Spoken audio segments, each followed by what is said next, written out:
وہ مرادی معنی اس سے لیا جاتا ہے۔ یہ تین شکلیں ہوتی ہیں اصول فقہ میں، اور اس جو ہے شکل میں ظاہری معنی نہیں لیا جاتا ہے۔ تو اس کی جو ہے اب مثال جو آپ نے پیش کیا نا، اسی سے میں آپ کو سمجھانا چاہوں۔ وہ مثال کیا ہے؟ ابھی آپ نے کہا کہ جمعے کے دن کی غسل کی بات آتی ہے، یہی نہ کہا آپ نے؟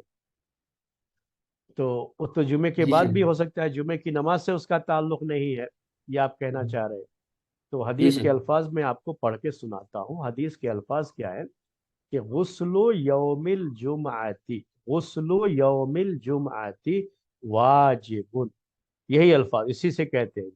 ابھی جو بات آپ نے کہی نا، یہ اہل ظاہر کہتے ہیں، یعنی اہل ظاہر کے یہاں یہی بات ہے کہ جمعے کے دن کا غسل فرض ہے، صرف غسل کرنا نہیں، یعنی جمعے کے لیے اس کا کوئی تعلق نہیں ہے، بلکہ جمعے کے دن سے اس کا تعلق ہے۔ اس لیے مغرب سے پہلے پہلے بھی غسل کریں گے آپ تو کافی ہے، کیونکہ حدیث کے الفاظ آتے ہیں کہ جمعے کے دن کا غسل، غسل یوم الجمعہ واجب، جمعے کے دن کا غسل واجب ہے۔ تو اہل ظاہر کیا کرتے ہیں، اس کو واجب بھی مانتے ہیں، اور ساتھ میں کیا کہتے ہیں کہ چونکہ اس میں یوم الجمعہ آیا ہوا ہے، تو یوم الجمعہ تو پورا دن ہے، یہ نماز کے بعد بھی مغرب تک یہ پورا دن، اس لیے کبھی بھی غسل کرے تو کافی ہے اس کے۔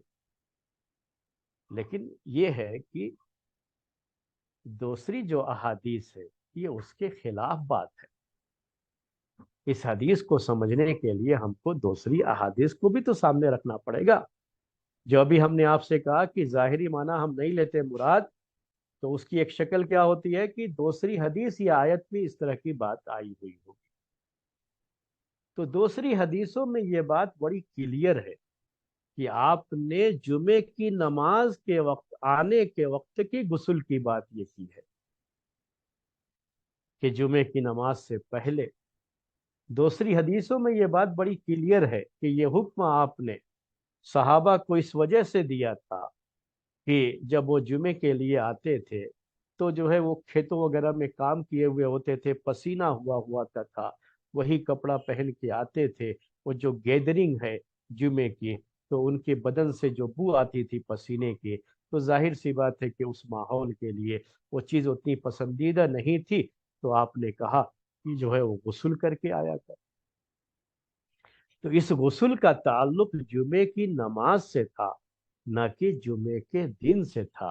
اور اس طرح سے یہاں جمعے کے دن سے مراد جمعے کی نماز جو ہے یہی مراد ہے کہ جمعے کی نماز کے لیے آنے سے پہلے لوگ غسل کر لیں، اور صفائی یہ مقصود تھی وہاں پر، یہ چیز ہوتی ہے۔ تو یہ سمجھ میں آیا آپ کو؟ جی شیخ۔ اب دوسرا کہ ایک تو بات ہو گئی کہ دوسری احادیث اور آیتوں سے وہ بات سمجھ میں آتی ہے، اس لیے کہا جاتا ہے کہ یہاں وہ ظاہری معنی مراد نہیں ہے۔ تو ایسی کئی مثالیں ہیں پاس جو ہے، میں ایک نہیں کئی مثالیں جو ہے۔ اب دوسری چیز کہ وہ ظاہری معنی کانسیپٹ کے لحاظ سے سمجھنا ہوتا ہے۔ تو یہ کانسیپٹ کے لحاظ سے سمجھنے میں لوگوں سے غلطی ہو سکتی ہے۔ بعض لوگ اس کانسیپٹ کو سمجھ پاتے ہیں اور بعض لوگ نہیں سمجھ پاتے ہیں، اور یہی تو کہا جاتا ہے نا کہ جو ہے یہ فقہ، یعنی دین کی جو سمجھ ہے، فقہ جو ہے نا، یہ اس میں سب لوگ برابر نہیں ہیں۔ کسی کے پاس یہ سمجھ، یہ علم زیادہ ہوتا ہے، کسی کے پاس کم ہوتا ہے۔ جس کے پاس یہ سمجھ زیادہ ہوتی ہے تو اس کا درجہ بڑا اونچا ہوتا ہے، اور اسی کو تو کہا نا اللہ کے رسول صلی اللہ علیہ وسلم نے کہ من یرد اللہ بہ خیرا یفقہہ فی الدین، کہ اللہ جس کے ساتھ خیر کا ارادہ کرتا ہے نا، اس کو دین کی سمجھ عطا فرماتا ہے، دین کی فقہ۔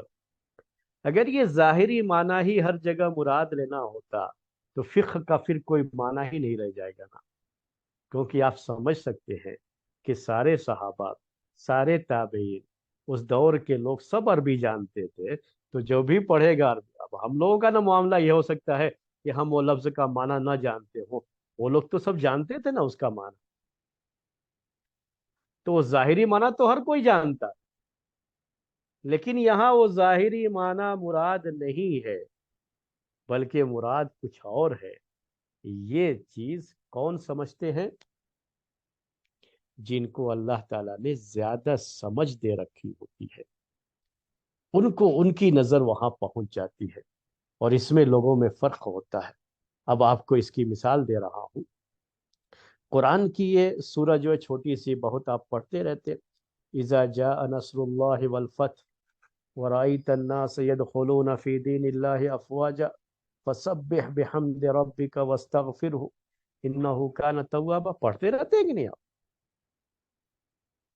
پڑھتے جی رہتے ہیں تو کیا ہے اس میں کہ جب اللہ کی مدد آ جائے، فتح ہو جائے، ہاں، لوگ دین کے اندر جو ہے گروپ کی شکل میں داخل ہونے لگے، تو آپ اللہ کی تسبیح بیان کیجئے، یہی تو معنی ہے اس میں، اور کیا ہے؟ لیکن صحابہ میں کچھ ایسے لوگ بھی تھے جو اس سے مراد کیا ہے وہ سمجھ جاتے تھے، اس سے سمجھ جاتے تھے۔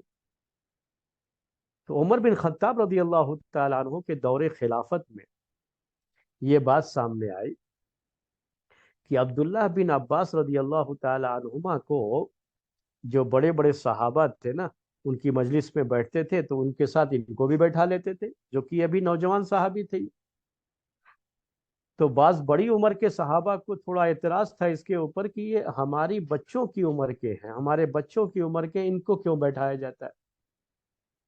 تو اس کو ثابت کرنے کے لیے عمر رضی اللہ تعالیٰ عنہ نے یہی آیت لوگوں سے پوچھا، یہ کہ بتاؤ اس کا کیا معنی ہے، کیا مطلب ہے اس کا؟ تو معنی تو ہر کوئی جانتا ہے، سب نے کہا کہ تو یہی معنی ہے اس کا۔ آخر میں پوچھا عبداللہ ابن عباس سے کہ آپ بتاؤ کہ کیا مطلب ہے اس آیت، اس سورہ کا؟ تو انہوں نے کہا کہ اس میں پیارے نبی صلی اللہ علیہ وسلم کی موت کی طرف اشارہ ہے، وہ کئی لفظ میں بات نہیں، یہ سمجھ میں بات ہے کہ اس سے وہ سمجھ گئے کہ اس میں موت کی طرف اشارہ ہے، آپ کہ اب آپ کو دنیا سے رخصت ہونا۔ تو آپ کو سمجھ میں آئی بات یہ کہ جو ہے یہ فقہ کہا جاتا ہے اس کو۔ تو پھر عمر رضی اللہ تعالیٰ عنہ نے کہا کہ ہاں میں بھی یہی سمجھتا ہوں، اور لوگوں کے سامنے اس چیز کو واضح کیا کہ اس کی وجہ سے ہم ان کو بیٹھاتے ہیں یہاں، کہ ان کو جو اللہ نے دین سمجھ عطا فرمائی ہے، اس سمجھ کی وجہ سے وہ ظاہری معنی تو ہر کوئی جان جاتا ہے میرے بھائی۔ یہ سمجھ میں آئی بات؟ آپ کو ایک اور مثال جی دیتا شیخ۔ ہوں آپ کو۔ ایک مثال اور بھی ہے کہ ایک مرتبہ اللہ کے رسول صلی اللہ علیہ وسلم نے اپنے صحابہ سے یہ بات کہی کہ اللہ کے ایک بندے کو اللہ تعالیٰ نے اختیار دیا، چوائس دی کہ آپ چاہے تو دنیا میں رہو ابھی، اور چاہے تو ہم آپ کو اپنے پاس بلا لیتے ہیں، یہ چوائس دی۔ تو اس بندے نے اپنے رب کے پاس جانے کو ہی قبول کر لیا، اس چوائس کو قبول کر لیا۔ یہ الفاظ سننے کے بعد جو ہے ابو بکر صدیق رضی اللہ تعالیٰ عنہ رونا شروع کر دیا۔ مجلس میں اور بھی صحابہ تھے لیکن انہوں نے رونا شروع کر دیا۔ تو بعض دوسرے صحابہ نے ان کے ذہنوں میں یہ بات ہے کہ یہ کیا، یہ آدمی جو ہے، آپ نے ایک بات ذکر کی اور انہوں نے رونا شروع کر دیا، رونے کا کیا مقام؟ تو بعد میں ان کو پتا لگا، دوسرے صحابہ کو کیا پتا لگا کہ یہ اللہ کے رسول صلی اللہ علیہ وسلم کی موت کی طرف اشارہ تھا، جو ابو بکر سمجھ گئے تھے، اور اسی وجہ سے انہوں نے رونا شروع کر دیا تھا۔ لیکن دوسرے صحابہ کو وہ بات نہیں سمجھ میں آئی تھی کہ یہ الفاظ تو یہ ہے، لیکن مقصد یہاں پر کیا ہے کہ اللہ کے رسول صلی اللہ علیہ وسلم یہ بتانا چاہ رہے تھے کہ اب میری موت کا وقت قریب ہے۔ تو یہ ہر کوئی نہیں سمجھ پاتا ہے نا اس چیز کو، یہی چیز ہوتی ہے، اسی کو کہا جاتا ہے فقہ، جو ہے یہ سمجھ ہوتی ہے ایک، جو الفاظ کے پیچھے چھپی ہوئی ہوتی ہے، جو جاننا ہوتا ہے۔ اور یہ اس میں لوگوں کا معاملہ جو ہے الگ ہوتا ہے، کہ بعض لوگوں کی سمجھ بہت اعلیٰ درجے کی ہوتی ہے، وہ بہت آسانی سے معاملات کو سمجھ جاتے ہیں۔ سمجھ رہے ہیں نا آپ؟ جو ہے میں آپ کو ایک مثال دوں جو ہے جی شیخ۔ جو ہے اس کے بارے میں تو شاید ہمارے دوسرے بھائیوں کے لیے بھی ہو، مناسب ہو مثال جو ہے، سمجھنے کے لیے کہہ رہا ہوں۔ ایک بچہ آتا ہے اپنی ماں کے سامنے، ماں کی بڑی تعریف کرتا ہے، ماں آپ تو بہت ایسی ہو، دنیا میں آپ کی جیسی کوئی ماں نہیں ہو سکتی۔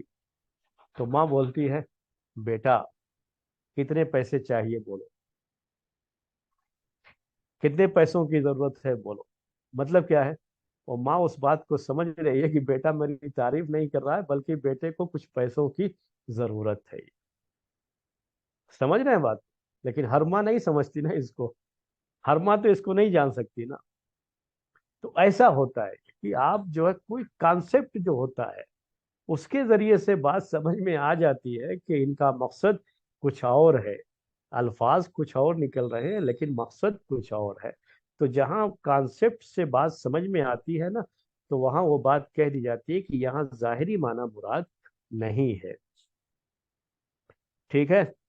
اب وہ حدیث کی مثال کی طرف آتے ہیں جو آپ نے پیش کیا، کہ اللہ کے رسول صلی اللہ علیہ وسلم نے صحابہ سے کہا کہ لا یصلین احدکم صلاۃ العصر الا فی بنی قریظہ، کہ تم میں سے کوئی بھی آدمی عصر کی نماز نہ پڑھے مگر بنو قریظہ میں جا کر۔ یہ خیبر کی جنگ کی بات ہے، یہ خیبر کی نہیں، وہ جو ہے کیا کہتے ہیں اس کو جو ہے، حنین سے خندق کی جو ہے، خندق کی بات ہے یہ، خندق کے بعد۔ چونکہ اس موقع پر بنو قریظہ کے لوگوں نے بے وفائی کی تھی، بدعہدی کی تھی، تو اس کے بعد جو ہے، جہاں تک مجھے یاد پڑ رہا ہے کہ یہ جو ہے خندق کے بعد کی بات ہے، بہرحال خیبر یا خندق دو میں سے کوئی چیز۔ یہ جو ہے یہودیوں کا ایک قبیلہ تھا یہ بنو قریظہ، یہودیوں کا ایک قبیلہ تھا یہ جو ہے۔ تو یہ انہوں نے بہرحال بے وفائی کی تھی پیارے نبی صلی اللہ علیہ وسلم کے ساتھ، جو ان کا عہد تھا اس عہد کو انہوں نے توڑا تھا، اور جنگ میں دشمن کا انہوں نے ساتھ دیا تھا۔ تو یہ اللہ تعالیٰ کی طرف سے حکم تھا کہ ان کے خلاف سخت کارروائی کی جائے۔ اور جبرائیل علیہ السلام نے آ کر کے پیارے نبی صلی اللہ علیہ وسلم سے کہا کہ آپ ہتھیار کیوں اتار رہے ہیں؟ فرشتوں نے ابھی ہتھیار نہیں اتارا ہے، آپ جو ہے بنو قریظہ کے ساتھ جا کر کے ابھی مقابلہ کرنا ہے۔ تو آپ نے سخت حکم دیا صحابہ کو کہ جلدی بنو قریظہ پہنچنا ہے۔ تو اس وقت آرڈر کیا تھا کہ تم، اب عصر کی نماز کا وقت قریب ہونے تھا جو ہے، تو یہ جو ہے کہ اتنی جلدی پہنچنا ہے کہ سمجھو کہ عصر کی نماز آپ کو بنو قریظہ میں ہی جا کے پڑھنی۔ آپ نے الفاظ تو یہ استعمال کیے، میں پھر سے عربی کے الفاظ پڑھوں کہ لا یصلین احدکم صلاۃ العصر الا فی بنی قریظہ، جس کا معنی اردو میں ہوتا ہے کہ تم میں سے کوئی بھی جو ہے عصر کی نماز نہ پڑھے مگر بنو قریظہ میں، یعنی بنو قریظہ میں جا کر کے ہی عصر کی نماز پڑھنی ہے۔ تو اب جب جا رہے تھے یہ لوگ تو راستے میں عصر کا ٹائم ہو گیا، اور یہ احساس ہوا کہ اگر ہم بنو قریظہ میں جا کر کے پڑھنا چاہیں گے تو عصر کا وقت نکل جائے گا۔ تو اس لیے بعض صحابہ نے یہ کہا اس وقت کہ مقصد آپ کا جلدی پہنچنا یہ تھا کہنے میں، یہ مقصد نہیں ہے کہ عصر کی نماز وہیں جا کے پڑھنی ہے چاہے وقت نکل جائے، یہ مقصد نہیں ہے۔ تو انہوں نے کیا، کس چیز کو رکھا سامنے؟ وہ جو کانسیپٹ تھا کہنے کا اس کو سامنے رکھا، اور اس کے لحاظ سے انہوں نے یہ سمجھا کہ راستے میں جب وقت ہو گیا ہے تو ہم کو وقت پہ نماز پڑھنی ہے، اور یہ قرآن میں حکم ہے، یہ حدیث میں حکم ہے کہ نماز کو اس کے وقت پر پڑھنا ہے۔ اور ابھی جو آپ نے بات کہی ہے یہ آپ کا مقصد صرف اور صرف جلدی پہنچنا ہے، نہ یہ کہ جو ہے وہیں جا کر کے نماز پڑھنی ہے۔ یہ ان کے فقہ تھی، ان کی سمجھ تھی، اور یہ اپنی جگہ پر صحیح تھی۔ اس لیے اللہ کے رسول صلی اللہ علیہ وسلم نے ان کو کچھ برا بھلا نہیں کہا۔ جب آپ کے سامنے یہ بات آئی کہ راستے میں کچھ لوگوں نے نماز پڑھ لیا تھا تو آپ نے ان کو برا بھلا نہیں کہا، انہوں نے کہا کہ صحیح کیا، کیونکہ انہوں نے جو ظاہر نہیں لے کر کے کانسیپٹ کے لحاظ سے اس کا جو مطلب سمجھا اس کو لیا، وہ اپنی جگہ پر درست تھا۔ اور بعض صحابہ اس کو نہیں سمجھ پائے تھے، انہوں نے ظاہری معنی لیا، اس کے لحاظ سے انہوں نے عمل کیا، تو ان کی فقہ وہاں تک نہیں پہنچ پائی تھی، ان کی سمجھ وہاں تک نہیں پہنچ پائی تھی، اپنی سمجھ کے لحاظ سے انہوں نے عمل کیا، تو کوئی مسئلہ ان کے اوپر بھی نہیں ہے، انہوں نے بھی جیسا سمجھا تھا اس کے لحاظ سے عمل کر لیا، ان کو بھی اللہ کے رسول صلی اللہ علیہ وسلم نے کوئی برا بھلا نہیں کہا، ان کو تو ویسے بھی برا بھلا نہیں کہا آج تک، کیونکہ وہ الفاظ وہی تھے، اس لحاظ سے انہوں نے وہ عمل کیا ہے۔ اصل جو ہے راستے میں جنہوں نے پڑھی ان کے بارے میں ہی سوال ہو سکتا تھا کہ آپ نے خلاف ورزی کیسے کی، اگر اللہ کے رسول صلی اللہ علیہ وسلم کا مقصد یہ نہ ہوتا، جلدی پہنچنا ہی آپ کا مقصد تھا وہاں پر، اور جا کر کے ہی نماز پڑھنا یہ مقصد نہیں تھا، اگر یہ چیز نہ ہوتی میرے بھائیوں تو ان کو ڈانٹ پڑتی تھی کہ میرے کہنے کے باوجود بھی آپ لوگوں نے خلاف ورزی کیوں؟ لیکن آپ نے ان کو ڈانٹا نہیں، کیونکہ آپ کا مقصد بھی وہی تھا نا، وہ آپ کے مقصد کو پہنچ گئے تھے، سمجھ گئے تھے، تو ان کو کچھ بھی نہیں کہا پیارے نبی صلی اللہ علیہ وسلم۔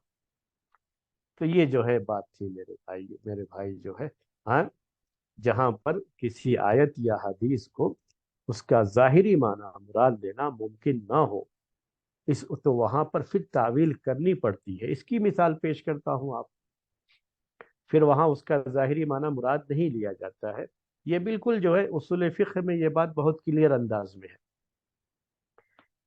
وہ مثال ہے قرآن کی ایک آیت ہے، من کان من کان فی هذه الدنیا عاما فهو فی الآخرۃ عاما، یعنی اگر کچھ آیت میں یہ ہو تو میں اس کے لیے یہ کرتا ہوں، یعنی معنی اس کا یہ ہے، عاما کا لفظ ہے کہ جو اس دنیا میں اندھا ہوگا، عاما کہتے ہیں اندھے کو، جس کی آنکھ کی بینائی نہیں، تو آیت کا معنی کیا ہے کہ لفظی معنی جو اس کا ہے وہ یہ ہے کہ جو اس دنیا میں اندھا ہوگا، ظاہری معنی وہ آخرت میں بھی اندھا ہو۔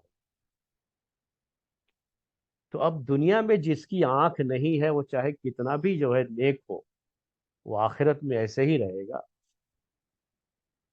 اندھا ہی رہے گا، اللہ تعالیٰ اس کو جو ہے جنت میں داخل نہیں کرے گا۔ جنت کی ساری نعمتیں، جس میں سے ایک بات یہ بھی ہے کہ جو ہے بہترین شکل میں سب لوگ جنت میں جائیں گے، کیا اسے حاصل نہیں ہوگی وہ چیز؟ یہ سوال ہے۔ تو یہ سوال جو ہے، اس لیے اس کا مطلب یہ ہے کہ یہاں اس کا ظاہری معنی مراد نہیں لیا جا سکتا کہ جو دنیا میں اندھا ہے تو آخرت میں بھی اندھا ہو، نہیں، بلکہ یہاں اندھے سے مراد یہ ہے کہ کہیں بھی آپ تفسیر میں جا کے پڑھیں گے تو آپ کو یہی ملے گا کہ یہاں اندھے سے مراد کیا ہے کہ جو دنیا میں دین کے مسائل کو لے کر کے اندھا رہا، اللہ کی توحید کو نہیں سمجھ سکا، شرک و کفر کی جو ہے اندھیرے میں رہا ہو، تو یہ اندھا پن یہاں مراد ہے، تو وہ آخرت میں بھی اندھا ہی رہے گا، یعنی آخرت میں بھی اب اس کے لیے جنت اور جنت کی نعمتیں نہیں ہیں، وہاں اسے کچھ نہیں ملے گا، جیسا تھا ویسے ہی جو ہے جہنم میں جا کر کے جہنم کا ایندھن بنے گا۔ تو اس آیت کا معنی یہ ہے، کیوں ہے؟ کیونکہ اس کا ظاہری معنی اس کو وہاں پہ مراد نہیں لیا جا سکتا، کیونکہ جب آپ ظاہری معنی، لفظی معنی مراد دیتے ہیں تو جو آیت کا مفہوم ہے وہ بدل جاتا ہے، اس لحاظ سے یہاں آیت میں پیش نہیں کیا گیا ہے اعمیٰ کو، اندھے کو جو ہے، ٹھیک ہے۔